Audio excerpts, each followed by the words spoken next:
64. Ein Meisterstück, ein Gesang vom David. Hörst meine Stimme? Ich klage zu dir. O Gott, du mein Leben behüten. Vor dem Terror von Menschen. Vor Intrigen von Leuten. Vor einer Bande von Verschwörern. Sie wetzen die Zunge wie Schwerter und schiessen statt Pfeil mit giftigen Worten auf Ahnungslose aus dem Versteck. Plötzlich und ohne eine Hemmung.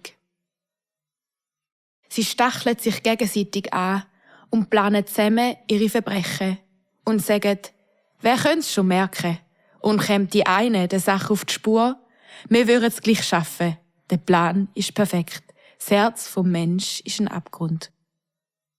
Ja, aber Gott sieht in Abgrund von jedem und trifft und verwundet ihn dort. Die eigene Zunge bringt er auf die Strecke, am hellen Tag, dass alle es sehen können. Wer es sieht, trifft den rechten Schreck vor Gott, wo so etwas zu tun hat. Dann ahnt man auf einmal ihm seine Grösse.